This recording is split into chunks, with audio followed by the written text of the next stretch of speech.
This podcast was recorded on the land of the Gadigal people of the Eora Nation.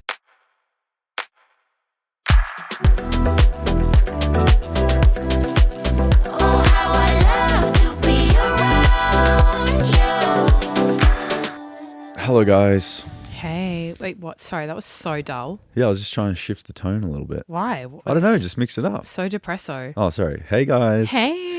Guys, welcome back. Another week with Jad and myself on Mad About You. This week on the pod, guys, we thought we'd fill you guys in a little on the saga that has been our little man's sleep, but only because we've recently made our way out of the trenches and have found a little rhythm and are essentially feeling half alive again, which is lovely, but it's taken us a bloody long time to get there, and we figured we'd share sort of the stages that we've been through the last 12 months and essentially, pick apart the things we perhaps did wrong and the things that we did, simply to get by at the time, and, what we might even be changing when it comes to our second son arriving soon. It's the first ep of a mini-series we're doing. It's 2 parts where we are basically going through our journey with Fletcher's sleep and just sleep in general when you have a baby and how we got him to sleep through the night.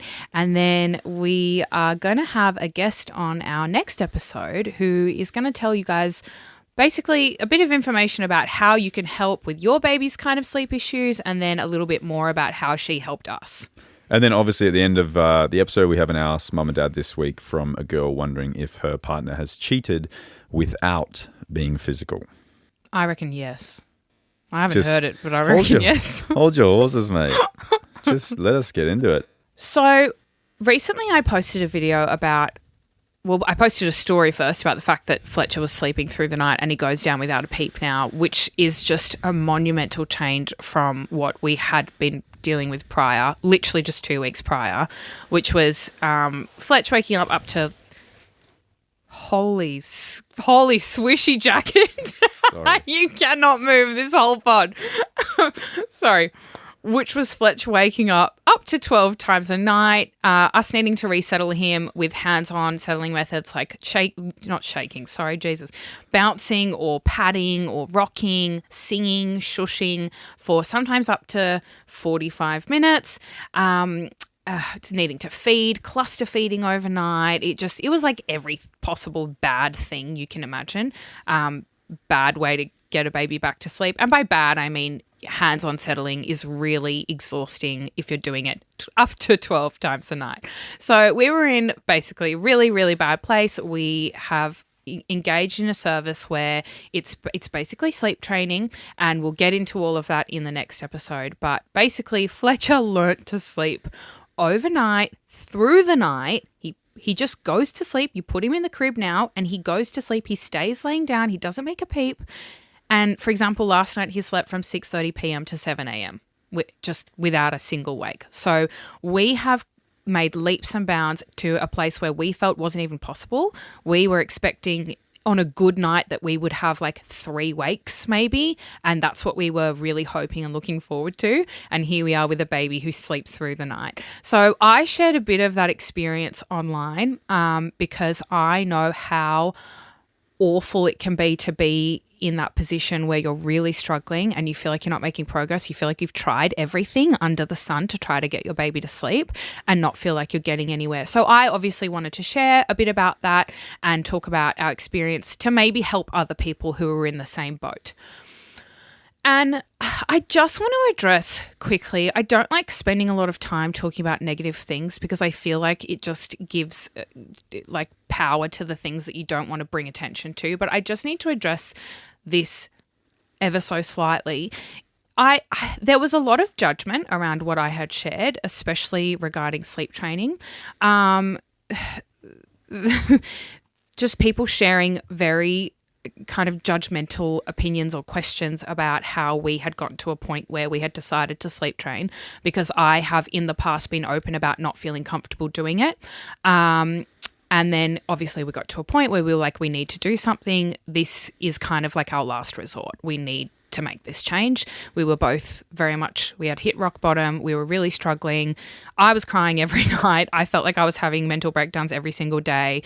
I couldn't get on top of my life, because that time that you usually have when a baby sleeps to like regenerate and do things and clean the house or do laundry or talk to your partner. Like, we just didn't have that. We were at a point where we had gotten to basically, we were sleeping alone every night. One of us was in Fletcher's room on the mattress on the floor, and we had been doing that for a month or maybe even longer. And prior to that, it was Fletcher sleeping in our bed in between us, which we'll go into later. But basically had hit rock bottom and we're really, really struggling and suffering. And then you've got people, when you're trying to share this good news and this thing that worked for you to help other parents, coming and making you feel really awful about the fact that you've made that decision. People, I just want to clarify, people aren't going into sleep training willy-nilly, going joyfully, going, yay, can't wait to sleep train my baby. I'm so excited. It's not something that people are doing without it being a last resort. That is why they're doing it. It is the last possible thing that they're trying, and they feel like they absolutely need it in order to literally function as a human being, function as a parent, function as a partner, function as a friend, and also, I'm bloody pregnant again. Like, sleep is really important for growing a child. I have a fetus in my belly that I'm trying to grow well, and I need to sleep in order to do that. We weren't getting any. It was very broken. The stress is also really bad for babies. Like, when you're trying to grow a baby, I was very, very, very stressed, and I've already had a huge turnaround in my mood in just the 2 weeks where Fletcher's been sleeping better. And I just want to say, if you're a parent and you are judging someone for making this decision, A, they're not making this decision lightly. B, keep your bloody opinions to yourself, because it's not your place. You don't know what's going on in their lives. And for you to add that just more, a little bit more pressure and try to make them feel guilty about a decision that they've come to really difficultly, is just horrible. Like, I genuinely think it's just an awful thing to do. Keep your opinions to yourself. Even when I didn't feel comfortable sleep training, at no point was I making anyone feel bad for doing that for themselves, because I know that everyone's got different reasons, everyone's got different life situations, everyone's got a different baby with a different temperament, and everyone's dealing with different things. You can't possibly know what someone's feeling day to day. So I just want to say, please try to keep those opinions to yourself. They're absolutely unnecessary. And let's try to support mothers more, And there were a lot of people who were very supportive. And I need to say thank you so much to those people for standing up for me and you, and for saying they're doing what they need to do for their family, which is exactly what we needed to do for the baby that's growing in my belly and for our own mental health. And, sorry to get down in the dumps here, but my mum shared a story with me, and she said, kind of all clear to share this if you feel that you would like to, but she had a friend, and it's a really awful thing to be sharing, just a bit of a trigger warning, but my mum had a friend who she spoke to one day, and she was really struggling with her baby's sleep, and the next day she actually took her own life. Sorry. Because she was struggling so much with her newborn baby and the sleep issues that she just couldn't get on top of. And that's what people are dealing with. And then you have the nerve to get online and to say something judgmental to a mother or a father who is really struggling. It's a horrible thing to do. And there's a lot of people who have these feelings and don't know what to do and don't know where to turn. And sleep training is a last resort. You know what I mean? It's not something that people are doing for fun. So just consider very thoughtfully not just what you're saying to someone, but how you're thinking about them, and approach people with more empathy and kindness and care. And can I help at all? Like, why is that not their mentality? Like, you're a parent, you know how hard it is yourself. So don't go attacking other parents for doing what they feel they absolutely have to get through. And that's just something that I just wanted to share before we get into this, because there was a bit of judgment, and I just thought it was really gross and yuck, and something that I needed to address. So now that we've gotten that out of the way, let's talk about how badly Fletcher slept.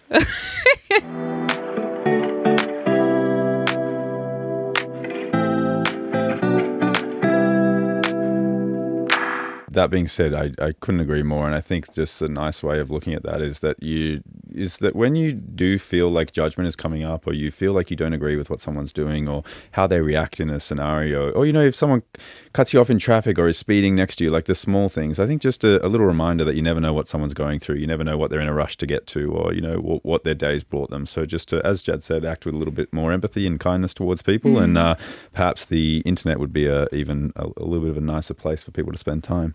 But yeah, that being said, we're in a nice place now with Fletch, and he's learned some new skills, and we've had some help with that. But perhaps after you hear this little saga and what we've been through the last 12 months, you might have a better understanding of why we needed to, reach out and outsource for some help, because we tried 400,000 different things that didn't work for us, and as Jad said, we got another one on the way, and I don't think it would be fair if if Fletch was still struggling and God forbid we have, another child that struggles with sleep, and we couldn't focus on helping that child because, we'd be split between helping two at all times. So, we're both stoked that he's, equipped with the skills now to get himself to sleep, and he's having a great time in his bed, and that's fantastic. And we can focus now on the next one that's coming. But yeah, when Fletch was initially born and he came home to us, Jad and I are both really affectionate and touchy-feely people. So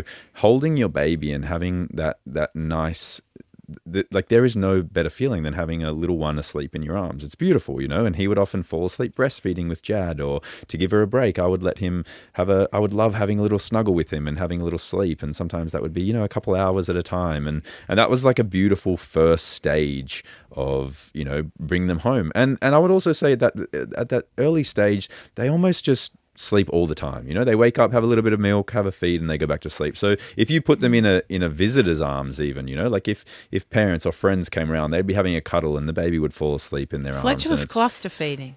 Yeah, but he'd sleep for 5 minutes. Yeah, but I'm getting to that. I'm saying, that being said, as much as he would enjoy, a little snuggle in our arms, and that's how we probably spent the first few weeks in this beautiful new love bubble with your baby. You can barely put them down because it's so lovely. That being said, when we did try and put him in his bedside bassinet, it's, we did all the things we thought we should do. We made sure he was warm and swaddled up nicely, and he was next to us, so we would, hear if he made a peep.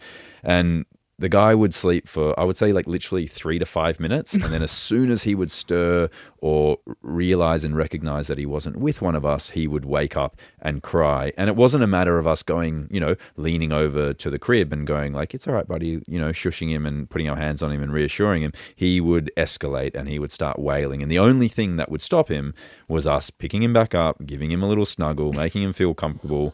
And that was the only way that we could do it. And that was unfortunate. But at the time, when you're a new parent, you don't really care. You just think I'm learning, the baby's learning. This is what, sort of has to be done at the time. And when your baby sort of, when it starts like that, you don't really see it being a problem. You just think this is what I need to do. But as what we saw sort of happen from then on was perhaps these early weeks whereby we set certain patterns or habits. They were might have been long-term detrimental for him. Might have been. Well, I mean, we don't know. There's nothing to say that what we did is the reason why he didn't sleep. But... He did go to sleep in the cot, but you had to yank a thing. Yeah, I did have to yank a thing. Oh, sorry, that sounds awful without any context. Sorry. So Fletch got to a stage where... He needed to be rocked we had a bassinet that you could rock, which in hindsight, should we get the snoo for the... Sorry, I'm really jumping ahead here. I was just thinking about our next baby. I was like, I really don't want to have to manually rock our next bassinet. But we had to rock him, basically. If he was in the bassinet and he did fall asleep, he would just need constant movement, which was so annoying. You're not moving overnight, are you? And I think he got that love for constant movement because he really enjoyed being in the pram as a newborn. So Jad and I would try and get out, and actually in the first probably 2 weeks or so, Jad actually wasn't super mobile because obviously pregnancy is unbelievably tough on a woman's body. And I think, Jad had Birth is tough. Stitches and stuff after the fact. So she wasn't moving around a whole lot. And so the way that I would give her a break within the day is I would take him out in the pram, and so Jad could relax and have a bath or whatever it may be. And so he loved the rocky movement of a pram. And that's fantastic. And we were really happy that he enjoyed being in the pram. But then when we got him home and got him to sleep, when we put him into his bassinet that didn't move, it was just totally still, he would wake up within 2 minutes. And it was really frustrating, because it was like, now in our arms, he'll sleep for hours. In the cot, he could sleep for hours. But in his bedside bassinet, where, we obviously Not wanted the cot, him... the pram, sorry. Sorry, the pram. Yeah, in his bedside bassinet, though, he wouldn't sleep at all. Yeah. For 5 minutes, he would wake up. And then we got to the stage where he would sleep in his bedside bassinet, but we would have to be moving it. Yeah. So one of us would have to be literally rocking the bassinet. When we got to the stage where I would tie a bathrobe belt to the bassinet, and I would literally lie in bed all night, and I would just pull it. I would just tug it back and forth, tug it back and forth. And what would happen is, if I actually fell asleep, so which would happen, I would be tugging it, and then I would just Doze fall asleep off. because I'd be Fair exhausted. enough. He would wake up instantly, and so it would just shock me awake, and then I'd keep pulling this thing. Oh, and so awful. we had this baby that then didn't sleep without movement, and to the point where Jad looked up this thing online, and she realized that you could actually get this thing that you could attach to a pram or a cot, which would essentially, it was like a weighted magnet thing that would shake from side to side. And so we attached it to his cot. I'm not sure. I forget what it was called. No, not Yoto. Zozo, Zuzu, Zazu. Zazu? Yeah, I think you got there in the end. But yeah, it was this thing that we would attach to his cot, and we would essentially go to sleep at night, put him in, and we would have to be rocking it, and then one hand would turn it on so it wouldn't even stop for 0.1 of a second, and then his cot would be rocking from side to side. And then this thing, I'm not sure why, if you knew what it was for helping babies sleep. It had a 40-minute timer on it. So it would turn off after 40 minutes, and Fletch would instantly wake up, and there'd be no way of getting him back to sleep besides picking him up, starting it all over again. But 40 minutes is also a baby's sleep cycle. So it actually turned off at this, at the lightest point of his sleep. It didn't even go 20 minutes and 20 minutes or, 60 minutes. It was the lightest point of his sleep. It's going to stop, and then it woke him up. But yeah, we would literally it was so funny.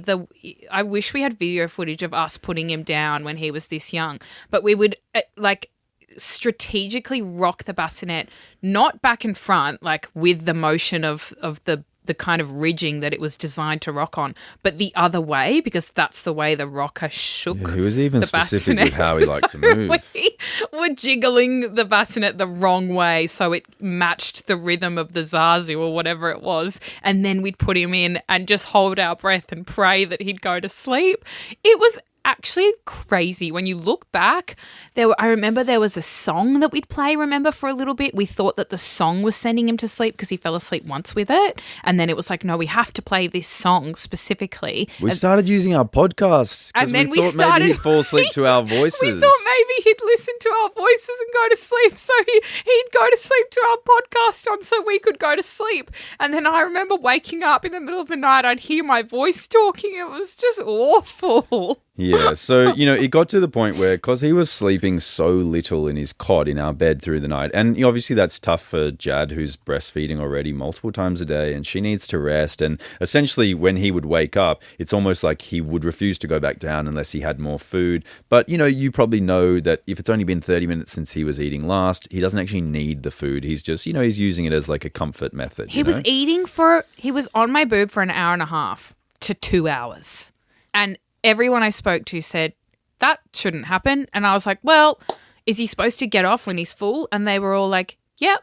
And I was like, well, that's not happening. He's just staying on the boob. Yeah, and these are all things that, you are told when you have a newborn, and they're, tough lessons to learn. But, breastfeeding is incredibly tough. And I couldn't figure out when he was emotionally. asleep and dummy sucking. They were like, he's probably sleeping. And I was like, he doesn't look asleep. I couldn't work it out and get him off, which was what they were suggesting. And that was really difficult. So nights became tough with Jad getting, very little sleep and still having the, demand of breastfeeding. So I would actually take him out in the pram at like 11 p.m. at night and just go and walk the streets till like 2, 3 in the morning, where he would wake up in the pram and he would be hungry, obviously, because it'd been a few hours. And I would take him home, pretty much deliver him to Jad in the bed. She would feed him. And then one of us would like settle him back down, and he wouldn't sleep in the crib. So one of us would like sit in a chair with him on us from, 3 till 6. One of us, it was you. Yeah, I just wanted to give you a little No, bit I'm of not going to grace sit there. here and pretend that I did that. Locke was taking the overnights. He wore the brunt of the really chaotic newborn sleepless nights while he let me rest, because my body was still healing and I needed to, rest so I could continue breastfeeding Fletcher all day and all night. So Locke would have Fletcher sleep on him literally overnight, for what, weeks? So Weeks. I'd come home from a walk at, let's say, 2, 3 in the morning, give him to Jad. Jad would breastfeed him for, 30, 40 minutes, an hour, whatever. I would lie in bed, close my eyes, and then when Jad would finish breastfeeding him, I would take him back, sit in a chair, and he would sleep on me until literally I would watch the sun come up. And then when Jad would wake up in the morning, I would hand him back to Jad for her to, feed him or play with him for a little while. And then I would go to sleep at like 7 in the morning.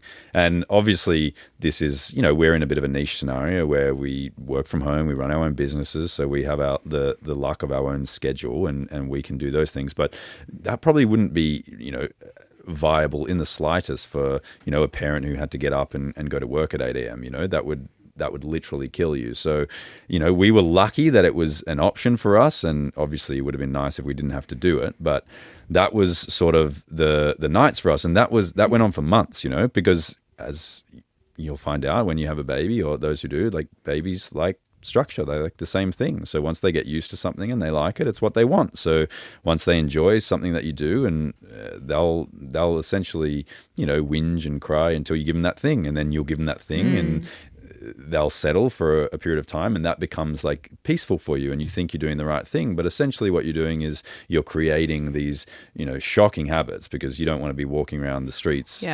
What they call now is bad sleep associations is what we were doing. Yeah, and we definitely did that, and it got to the stage in it was like months in, and when I would have those 1 hour patches of sleep where Jad would be breastfeeding him at 3 in the morning when I'd bring him home from walking the streets, I would literally wake up like I'd had nightmares in that 1 hour of sleep, because I would think that he was still with me, like in my arms or in the pram, and that I'd fallen asleep with the pram on the street, or he was in my arms and I'd fallen asleep. And obviously you're not meant to, sleep with a newborn in your arms. So I would wake up with these like fits of fear that I'd done something wrong, and then I'd, come to and realize I was in my bed and close my eyes again. And yeah, it was just this super unhealthy. It was torture. Let's not sugarcoat it. It's literally torture. Sleep deprivation is torture, especially when you're also trying to take care of a new child and figure out this new life, and you're not engaged with one another, and you're rebalancing your hormones as the woman, and you're learning how to breastfeed, and it felt like torture. It was just really, really rough. And I remember before we had Fletcher thinking, like, why does everyone yap on about sleep when they have babies? Like, surely there's more to it. Sometimes there's not more to it. Sometimes it's literally the thing that is driving your life and driving you crazy, or that's making you feel really good, like it is now. Like, we have a baby that's sleeping now, and we feel like we've just got this whole new different life that feels phenomenal, like we've won the lotto. I remember around the 4-week stage, I think, was it 4 weeks, we discovered the carrier, or 5 weeks? Yeah, I think we went to a Christmas in July. Yeah. It was about 5 weeks old, or 4.5 weeks old, and that was the first time we put him in the carrier, and that became a new crutch. Yeah, we found that, obviously for him, it's like the ultimate thing, right? It's like he's literally sleeping on your chest, standing up. So he feels your heartbeat. He's close to you. There's movement because you're walking around. You can pat him. It's like heaven on earth for him. And so we found that he really liked carriers. And we were like, we can get a few hours out of him this way. So we now had, the pram, carrier, or on us. And we were like, okay, we could maybe figure out days with, using all three days of were these okay. things. Like, days felt more manageable because the sun's up, you're moving around, you're maybe going for walks. Like, now I'm able to walk a bit more. So days felt less torturous. It was just as soon as the night came around. From 5 weeks when we found the carrier until 6 months, I remember we started New Year. We stopped doing it. So for 6 months, I would put him on me for about 8 hours a day. He would be on me for 2 naps during the day in a carrier because he wouldn't sleep in his cot. And then his first long sleep at night from 6 p.m. to about 10 or 11, he would be on me every single night without fail. I would sit at my desk or, sit and do something while he was on me. And that became like, it gave Jad a rest. And, I always liked knowing that she was having a bath and recovering because she was still breastfeeding and navigating all that. And it's, a very difficult thing. And so it was like my way of giving her, a bit of a reset. But it's a weird thing because you can't do it all night. You can't do it all night, but also it's like Groundhog Day. It was I just knew at 6 p.m. I was going to have this guy. I mean, he'd already been strapped to me during the day for hours on end. And when it starts to be this thing where you can literally not get anything else done in your life, that's when it started. We were like, oh, this is really taking a toll. Like we run our own businesses, which suddenly we didn't have time to put into. Some slipped more than others. Like we prioritized different things. And, during the day I would need to rest because I would be up all night, which means that I, had to take a step back from things. And it wasn't working. And it was so unsustainable. I can't believe we did it for so long. I really don't know how we did. It was very much survival mode for a very long time. And the house became a hot mess. You just didn't feel like you were on top of anything. I don't know how we worked through it. Yeah, well, I'm surprised we didn't crumble. We got to the stage where, we were 6 months in and he literally only slept on one of us in a pram, in a carrier. Oh, and then the pram wasn't even good enough. It got to a point where, remember, we needed to go over rocks or grass. Yeah. You had to start finding things to go over. If you were on a footpath, the guy was like, this is flat. too calm for me. He's like, this is not going to work. This is too flat. Get on the grass. So then we were doing literal manies on the grass, just laps of like the oval at the park, trying to get him to sleep. And that's the only way that he'd go down. It's like he needed more and more movement as he got bigger. Yeah. So it was a torturous, first 6 months. And then we got to the 6 month stage. And I remember we got home from spending some time with my family over Christmas and New Year. And we were like, look, New Year, new goals with Fletch. We're going to put him in his own room. And maybe, because he's so close to you and the boob. It was a bit old. It was a bit older than 6 months, I think. Or 6.5. It was New Year, so 6 months. I thought he was a bit 3 older. weeks. No, we literally started New Year's Day. I thought that's when we took him out of the swaddle, which was even a bit late for that. No, we put him in his own room and we thought perhaps this was like the thing, his own space. We went and, played in it, made him comfortable. And we were like, perhaps if he's away from Jad and can't smell the milk, he won't be waking up and craving it. And, we just figured we got to try something else. And we put him in there and he had like, slightly better sleep for like a period. And by period, I mean like perhaps he would sleep for 40 minutes or an hour. I think there was like a week and a half where he actually slept all right in the crib. And by all right, I mean still multiple wakes and feedings and whatnot. But there were there were spells of time where he had gone down in the crib and then he got really sick. Yeah, and the thing that we mainly did, which we probably did wrong, was because we were essentially like the vessels for his sleep for so long that we never taught him the skill of like falling asleep on your own, So when you're in your own space, closing your eyes, or we would always assist him, whether it was like singing, padding, rocking. There was always something, right? So then when we moved him into his own room, we couldn't just put him in his bed. What we'd have to do is we'd have to sit on a couch or a chair, rock and pat him to sleep, get him into this really deep sleep for like 20 minutes. If he did 18, he would wake up, so it had to be 20 minutes. And then we would put him down. And then obviously if he stirred or opened his eyes or realized that he wasn't in your arms, a pram or on you, he would whinge and cry, which is understandable, right? Because if you went to sleep in your parents' arms and then you woke up somewhere totally different, that would be a shocking experience for a baby, So we were there where, he would start to have little spells in his cot, but obviously every time he would wake up 10, 12 times a night, one of us would have to go back in there, put him in our arms for 20 minutes, get him back into that deep sleep and then put him down again. And that was just this like recurring cycle for the next few months where Jad and I literally got sick of it to the point where he got sick actually and wouldn't even touch his mattress.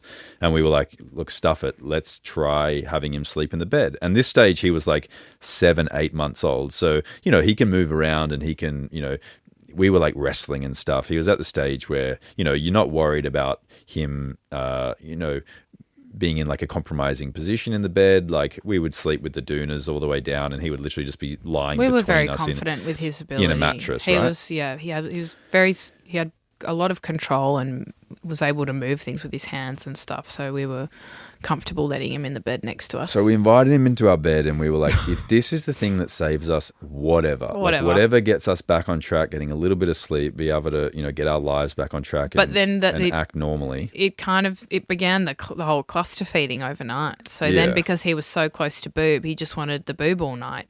So that was how we'd get him back to sleep. So he would wake up multiple times throughout the night, like heaps. And the only way we'd get him back to sleep kind of easily is by putting him back on the boob. So like there were periods where Locke would try to settle him in his arms, do the whole rocking, bouncing. You'd kind of bounce on the edge of the bed or stand and walk with him. And there would be times where he'd just escalate. And we'd go, bloody hell, just put him on the boob again. So we got then into this habit of cluster feeding all through the night. And then that lasted for a really long time. And then we got to a point where we were like, this is so not sustainable. He is absolutely not even hungry. He does not need this whatsoever. We tried to sneak a dummy in a couple of times. He had zero interest in the dummy. So then we decided to drop the feeds, and I think we kept 1 or 2 maybe, and then kept him in our bed thinking maybe he'll sleep in our bed now, and that still didn't work. He was still waking heaps overnight. And this is the thing we didn't really understand because we were like, look, we haven't wanted to co-sleep, but if it's the thing that gets him to sleep throughout the night, like we'll actually cop it, like this is we were like, great, whatever. Like, we're not against co-sleeping if it works. But if it works for us, fantastic, and it will get us out of the trenches. But it just didn't work. Like he would still wake 8-10 times a night, and he'd be whinging and crying, and he would need your assistance to get back to sleep. And we were like, well, if he's in our bed and doing the same thing as he's doing in his own bed, like it's probably not a solution here. Until the point where there were stages like weeks or months where he would only sleep on one of us, like physically on one of our chests. So he wouldn't want to be on the mattress, he'd want to be on your chest. And then, when you've got a baby on your chest, you're not sleeping because you're worried that if he rolls or, you could roll off the bed or something. And it's also uncomfortable. Also just every slight movement that they make, He's heavy now. It keeps you up, So it was another unsustainable thing that we got ourselves into. And then that's when, Jad and I talked about it and we said, look, we're going to try. Jad did heaps of research on sort of sleep training methods and I bought like 17 bloody programs and books and listened to all the things, and they were all pretty much saying the same thing, which was that you're going to have to let your baby cry a little bit, basically. And that was, that's the thing that we always struggled with. Is we couldn't leave him to cry. He's already crying a lot. But he was crying on us. So we were like, whatever. He was crying in our arms anyway. Yeah. So Jad and I essentially had a little chat and we decided that we were going to try to do some like essential sleep training ourselves and with Fletch. So Jad did lots of research and said, look, we're going to do this method, which was like little intervals of letting him cry, going in, reassuring him, leaving, letting him cry for a touch longer and teaching him sort of like, it's okay, you're in a safe space, we're here, and that he'll find his feet and learn to sleep on his own. And we did that for one night and we gave up after about an hour. It was too hard for us. It was just, Was it an hour? Yeah, I think not even. Yeah, you're right. It was probably like 30 minutes. We got to an hour and we were like, we were all crying. Locke was crying in the hallway. I was like, Locke, get out of the hallway, at least come into the room. And he was like, no, if I'm making Fletcher do this, I'm going to be a part of it too. And then I was crying in the bedroom. Everyone was crying. Everyone in the house was crying. So it took about 30, 40 minutes and then we put him back in our bed and we were like, oh my God. We gave up. We were like, we're never doing this again. He's staying in our bed forever. Whatever. We'll just cop it. We'll survive. We did not survive. We did not cop it. We put him back in our bed and then we were like, well, maybe he'll appreciate being in the bed now. And maybe he'll wisen up and realize that he's got it pretty good in here. But alas, he didn't, and we were just stuck with the same problems. He literally needed to sleep on one of our chests. He would wake up 10 times a night still. And so we let that go for like, I don't know, maybe another 6 weeks to 8 weeks. And then we went, Jad and I looked at each other and we said, I think we have to try again and we have to like really stick to it this time. There's like no giving up. No, this is when I went on ChatGPT. Oh, yeah. This did is ya? when I used AI to make a sleep program for Fletcher. Oh, I that gave AI didn't work. all the information about Fletcher and how he'd been sleeping, and I said, we don't feel comfortable doing this. And AI said, no worries. If you don't feel comfortable doing this, here's your sleep program. And it was like, would you like me to send you a PDF printable format? And I was like, this is amazing. So anyway, we had a tailored program made by ChatGPT on how to get Fletcher to sleep. And honestly, a lot of it included things that I'd read on other websites. Or Yeah, where do you think he's getting his information from? yeah. Mate? So it was like all stuff that I'd already read about that seemed pretty spot on, and also it was something we were comfortable doing, and it basically included camping out in Fletcher's room and gradually week by week pulling away more and more, so he eventually learned how to sleep in there on his own. Now, week 1 was sleeping in there and letting him fall asleep in our arms and then transferring him. That was week 1. He took to that better than we anticipated, and there were spells of sleeping in the crib. However, week 2 was then that we were supposed to, I think, put him in head drowsy. That didn't really work. There was a lot of padding while he was still in there, and the few times that he did fall asleep, he woke up quite often. Then we went away on holiday, so we came back. We had to start fresh again, basically. And I just feel, I don't know if you're on the same page as me, I'm sure you are, but there was just like, it got to a point where the progress got stagnant, and then it's like it wasn't going anywhere. He was actually waking up more.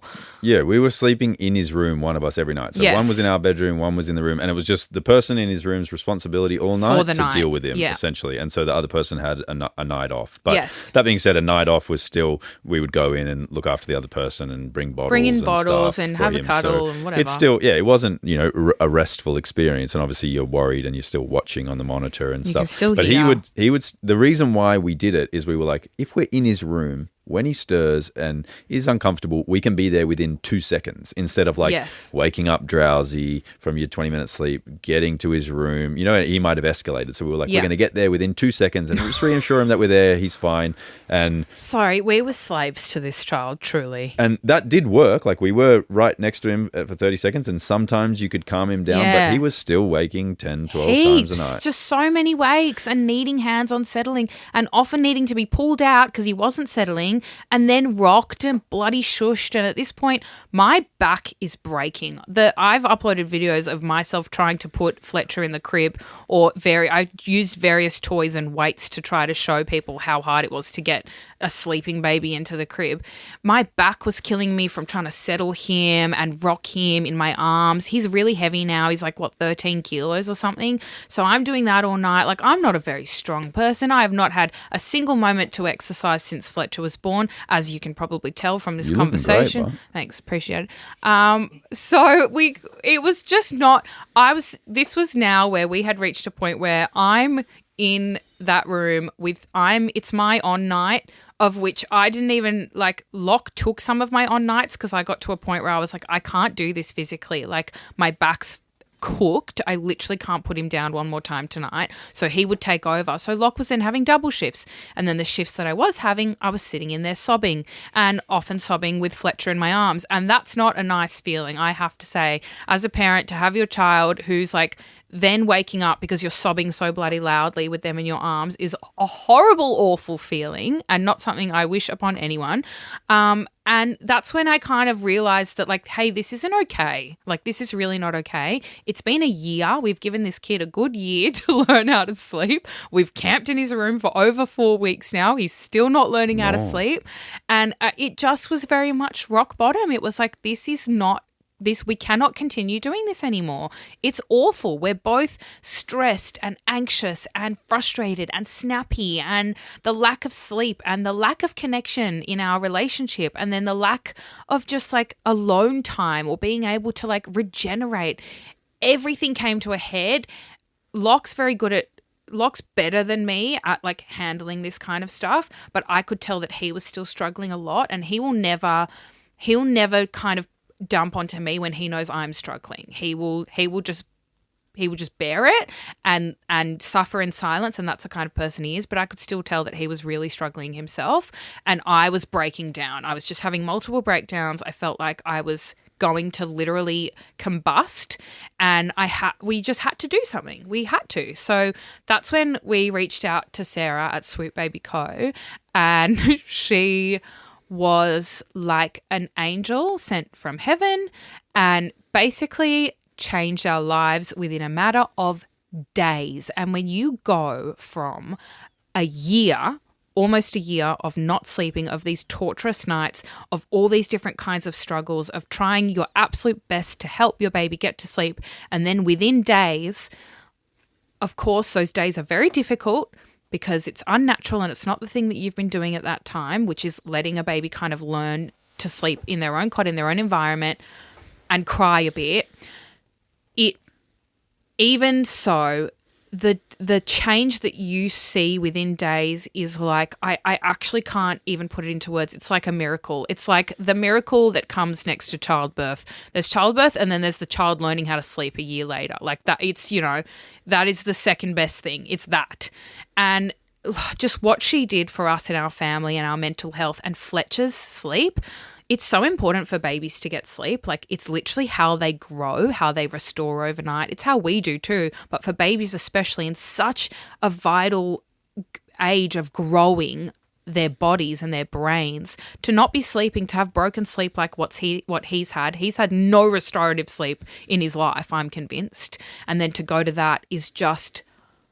it's magic. It literally feels like magic. And the reason why we got to the stage where we had to outsource this sort of skill to someone else is because Jad and I had tried essentially what she did twice and failed. And by failed, I don't mean it didn't work. It may have worked if we continued, but we couldn't do it ourselves. We couldn't do it without support. We found it a little bit too difficult. It was unnatural for us, and so we needed to get someone in to help us to essentially take over that part of the training so that we would stick with it, which sounds a bit strange, and I understand that, but having been through what we had and knowing that it was sort of a toxic and bad scenario for everyone to be in and wouldn't have been a pleasant environment for another baby to come into, it was something that we felt that we had to do. And I dare say it was even difficult at the start of doing it, handing the reins over to someone else, having someone that you don't know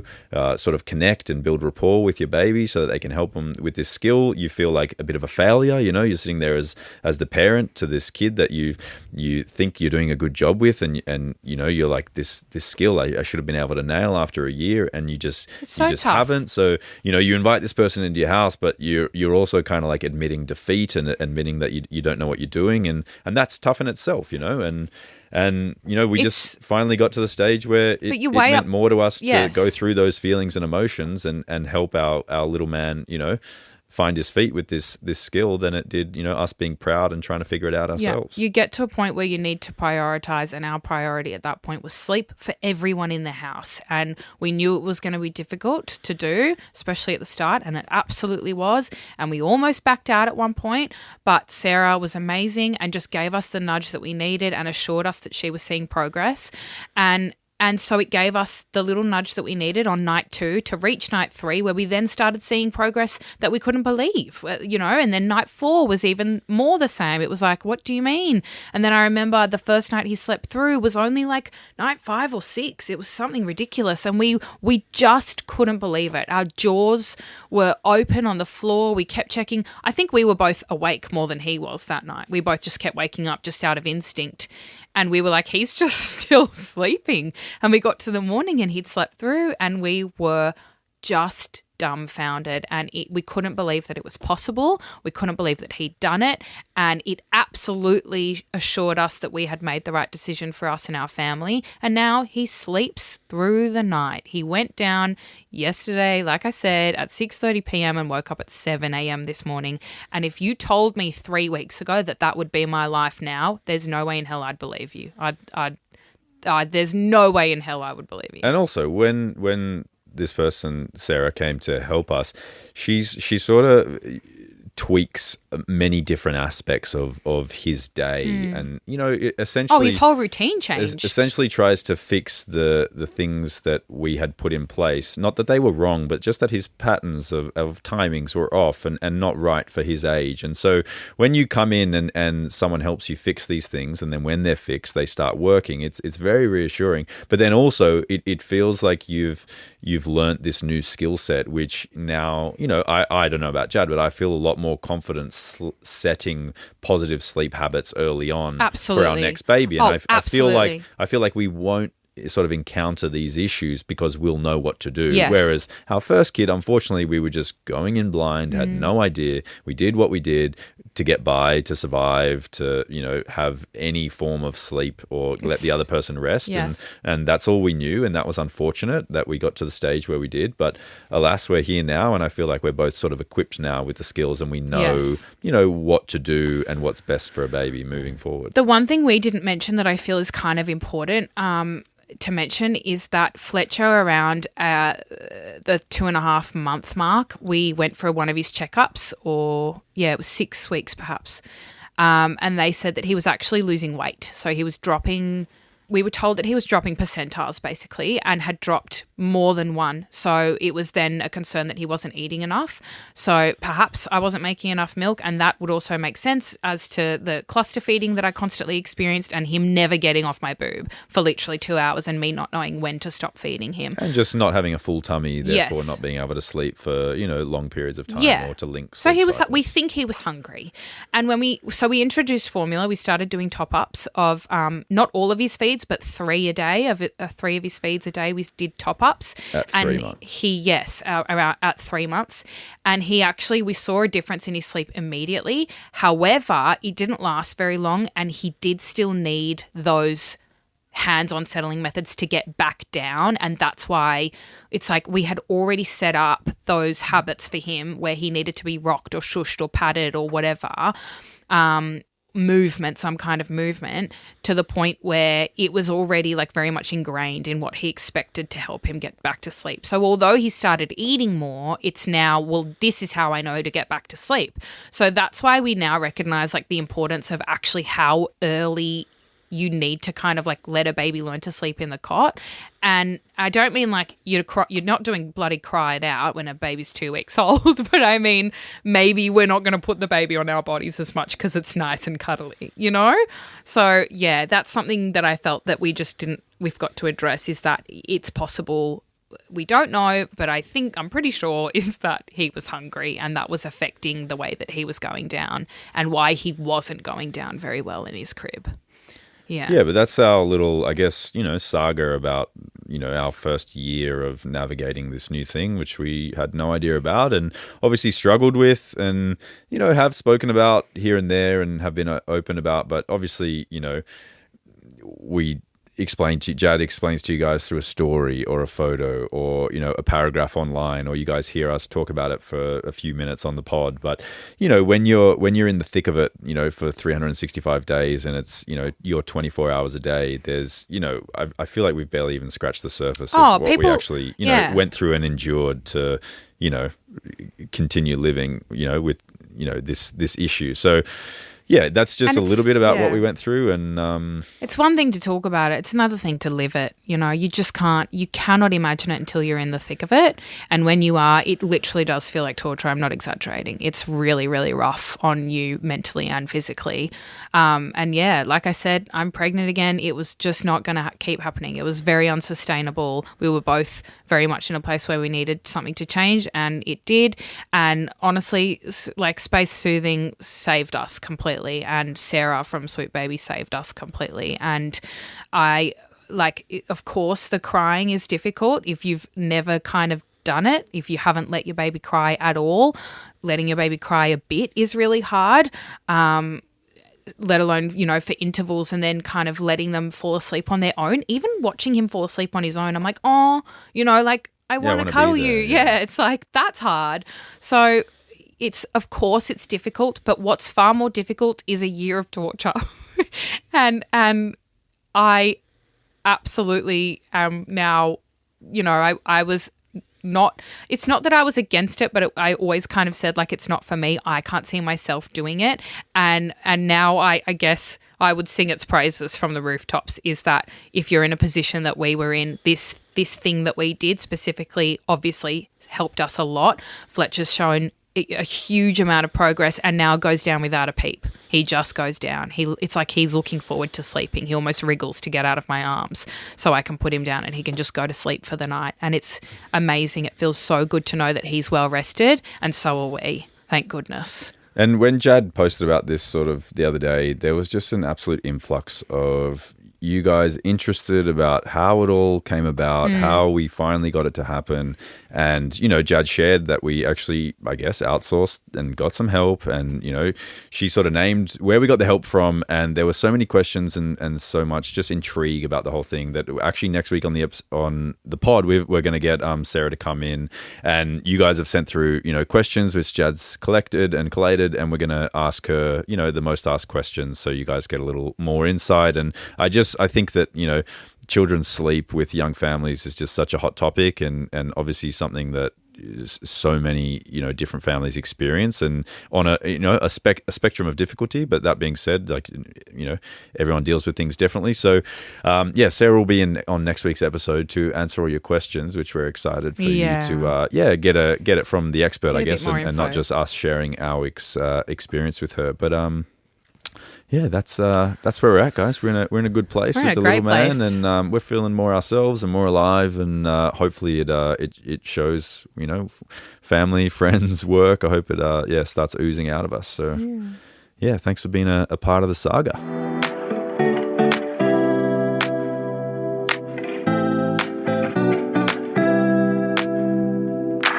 As always, we couldn't end the episode without an Ask Mum and Dad, which we have. It says, "Hey guys, I love the pod. So I found messages between my husband and a woman from his work. I know of her and have met her, but we aren't close. They were flirty, long conversations, and they were joking about things that they'd never share with me. I don't think anything physical has happened between them, and I've actually asked him, and he swears to it. He says it's just innocent banter, but I say it's betrayal. Am I overreacting, or is this kind of emotional cheating just as bad?" No, that's cheating. Chad? Sorry. Oh, I thought you were going to say no, it's not as bad. Ew. If you did that to me, see What, ya. if I was just bantering with a colleague? Just bantering with your colleague? Yeah, just bantering with your work wife. No, I mean, I understand just messaging someone, but when she says they were a bit flirty and like having in-jokes and stuff, maybe it starts to border on the inappropriate, I think. He's spending more time with her than you. How do you know that? He's at work 9 to 5. Yeah. That's a lot of time throughout the week. 24 hours. Yeah, right. So 9 to but when 5 you're is- asleep, you're not like chatting and having quality time. Oh, I'll sleep in another room then. All right. I haven't thought that one through, Go back have to you? Fletcher's room. See ya. Yeah, I think that... I think it's emotional cheating. That sounds icky to me. I think flirting is emotional cheating. And people can be flirtatious people, and I think that things can be taken... Why are you texting your colleague paragraphs about private things? Yeah, I mean, they could be friends. Like it could be innocent, but I'm saying when you start flirting, and flirting just normally indicates like, I don't know, things of like a sexual nature that probably... Also, flirting via text... Sorry to interrupt. Go on. Okay, you go. No, you go on. Sexual nature.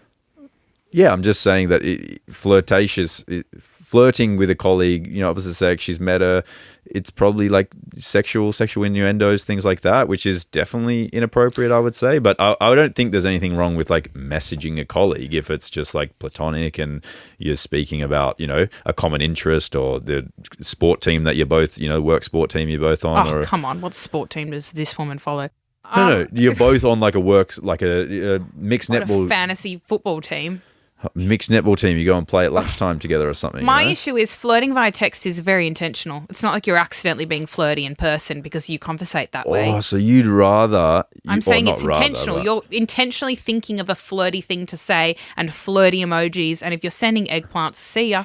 What if it was just her? Like she's flirting with him. He's not necessarily giving the flirtations back, but he's not saying, "Hey, this is inappropriate." Is that okay? What do you think, honey? If I my don't know, colleague, asking you. if I had a colleague who was flirting with me and I was entertaining the conversation, how would you feel? But what if you weren't entertaining it? You were just like brushing it. Like you were. If they made a cheeky comment, you wouldn't respond to that at all. You just... they don't make. I'm not making a cheeky comment back, but then I'm divulging private information about my life that I haven't shared with you. Then what? Oh, that's probably a bit weird. Why haven't you shared it with me? Ask this person's husband Well, I'm or asking partner. you. What? It's not real. I haven't done this. Oh, sorry. You just normally struggle with hypotheticals, so I was just, pretending to be you for a little minute. But yeah, I don't disagree that flirting with someone over text that you're close with at work just, I don't know. It's Is it not cheating? Yes or no? Yeah, I would say that's cheating. Yes, it's Yeah. cheating. Yeah. That's cheating in my eyes. Sorry. I would say unacceptable. Yeah, but what's she meant to do? Leave? What do you mean? Wait, so you don't even go like, hey, this is inappropriate to your partner. I would really appreciate if you stopped doing this. And then what if he goes, yeah, sorry about that. He's going to go to work and flirt with her to her face all day. And probably you don't know what they're doing in the bathroom. Yeah, but you said texting was worse because he had to think about it. Yes, it is worse. It's intentional. So what's he doing at work? Wait, so if he said to this woman, he said, hey, I'm really sorry. I appreciate where you're coming from. But I can't talk to you anymore until 9 a.m. Yeah, but what if he was like, look, I understand where you're coming from and I'll keep my distance and I understand that, I wouldn't want you flirting with one of your colleagues, so I'll pull it back. What if he said that? Or you just have to leave? No, There's no... The trust is already out the window for me. You're either leaving your job, I'm not joking, or you're leaving me. That's the two options. Yeah, 100%. You're the one who's created this awkward scenario at your workplace where that person's going to continue to be. I don't trust you guys in the same vicinity now. So that's the two options. Leave your job or I'm leaving. See ya. Holy moly. And I'm taking more than half. Lucky you're my only colleague. Lucky you wouldn't flirt with your colleagues. I think you'd know a bit I would better. flirt with my colleague. She's hot as. Oh, okay, because it's me. I'm telling HR. It's me. All good. Oh, dear. Yeah, guys, I think at the end of the day, there can be emotional and physical cheating. This is definitely, I would say, a form of emotional. I wouldn't be okay with it. Jad wouldn't be okay with it, but Mum and Dad say, yeah, end of the day, each their own. Mum and Dad say, don't bring him home and just to know the family. Just know that feel free to have the conversation with him, and if he's receptive and says that he won't act in this way, you're allowed to stay with him. You don't have to leave because Jad would leave. I'm going to tell you exactly what he's going to say. Oh, but it's just a conversation, and you always get weird about this stuff. When what? Am I not allowed to have female friends? I work with her. What do you want me to do? Ignore her text messages? Sorry, I'm just. How come he sounded like he's on drugs? I just know what he's going to say. It's going to be full of excuses. You're going to be gaslit, and then he's going to continue doing the wrong thing, and then your heart's going to be broken in 2 years when you find out that he's leaving you for her. Fuck, you heard it here first. All right, you've got literally no other option. Don't even. I would just pick up your stuff and leave, I guess. All right, that's all the help we have for you this week, unfortunately. Yeah, it's not very helpful. It's more just unfortunate. Oh, I would just say good luck with your new life because Dad said you have to leave, so all the best. Guys, that's all we have for you. Thanks for being a part of Lachie Saga, and just remember that next week, if you tune in, you will be hearing from the expert that we use to help pretty much solve all our issues. The angel herself. Yeah, we are looking forward to that. But once again, we appreciate you checking in every week. It means a lot. Without you guys, we wouldn't be able to do what we do. And if you are enjoying the podcast, please leave a review. It means a lot to us. And we will chat to you next week. We'll see you guys soon. Bye.